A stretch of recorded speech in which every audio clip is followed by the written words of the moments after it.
mara kɔnɔna na min ye polisilakaw Sadiolakaw fɛ yen min ye Sadiola polisiso ye sa ale ɲɛmaa bɛ m'an bolo o ye commissaire de police Ibrahima Abdina GUINDO ye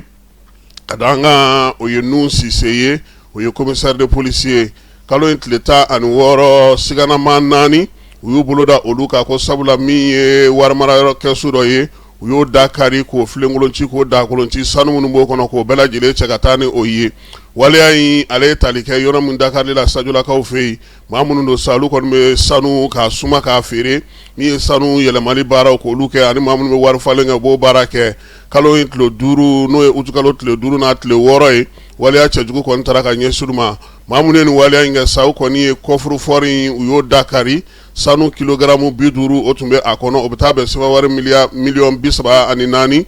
ani waa 60 ma u taara ni o ye min ye musaka min tun bɛ n'o yɛrɛ fana tun ye sanu 2 ye sanu nɛgɛ 2 ye o fana bɛ taa bɛn sa min ye miliyɔn 2 ani waa 9 o ɲango ma u taara n'o fana ye maa ninnu sa sɛgɛsɛgɛli de nana kɛ brigade maaw fɛ k'a dɔn k'a fɔ jɔn ye nin baara kɛ Sadiola dugu bɛɛ lajɛlen ni Sadiola lamini bɛɛ lajɛlen u y'o bɛɛ lajɛlen mɔnɔbɔ min ye polisi min bɛ kɛrɛnkɛrɛnnenya la sa n'o ye Amadu Seku Fɔnba ye ale min ye sɛgɛsɛgɛli kɛ sa ka taa sensa k'a ye k'a fɔ kayikaw fɛ yen dɔw bɛ olu bɛ bɛnjɛ la su ni tile dɛ a tɛ kɔ tigɛ yɛrɛ on s'en donne à tous les enfants ni min nana an b'o tɛgɛ fa taw polisi ko nin di laada ye u ye sɛgɛsɛgɛli kɛ siganama fɔlɔ u y'u tɛgɛ da o kan ka o minɛ ale minɛlen sa a ko k'ale k'a bɛ kelen tɛ dɛ an jɛra ka nin ko in kɛ an y'a kɛ Sadiola de o la sa ale minɛlen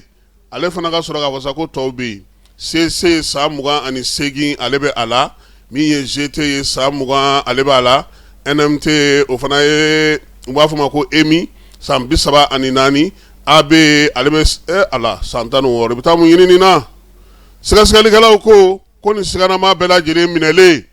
coffre-fort u y'o dakari cogo min u y'o ɲɛfɔ sabula Sadiolakaw fɛ yɔrɔ dɔ bɛ u b'a fɔ ma ko canal min ye Sadiola baraji canal kɛrɛfɛla la ye k'u taara dakari k'a fili ji kɔnɔ ka taa n'u yɛrɛ ye mɔnikɛlaw de bilara sa sɛgɛsɛgɛlikɛlaw nalen u ka sɔrɔ ka don sa ka coffre-fort in labɔ papier minnu bɛ bugunatigɛ ko in na ka se k'olu bɛɛ lajɛlen sɛgɛsɛgɛ k'o bɛɛ labɔ nin waleya bɛɛ lajɛlen min ye bozow ye u ye dɛmɛli k'a ko la yaasa kɔfuru 2 bɛ se ka ye cogo min na sanu kɔni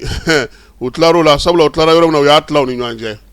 u y'a bɛɛ tila kɛnɛ kan bɛɛ taara n'i ta ye ka sɔrɔ ka nɛgɛkolon fili ji kɔnɔna na o la sa min ye tapa ye i b'a dɔn k'a fɔ kabini ale bilara Kayi polisi direction régionale kunna ale ko kokajɛ miirina de nana ni nin ye ka se ka wuli ka jɔ ni cɛsiri kɛ min ye tapa Uri Demba Jalo ye a n'a ka cɛdenw Kayi marabolo la bi k'u ka nin baara ɲɛna sabula u y'a kɛ ka kɛ ni polisi directeur régional ye n'o ye contrôleur général de police Yusu Kone o min fana kɛlen ka dɛmɛ sɔrɔ ka bɔ ministre Dawudu ale yɔrɔ n'o ye jamana kɔnɔna lakana ye Sadiola polisiw ko k'u fo u ka baara kɛ ɲɔgɔn ɲuman na Kayi polisiw bɛɛ lajɛlen k'u fo tapa Uri Demba Jalo fala ale tilara Kayi la o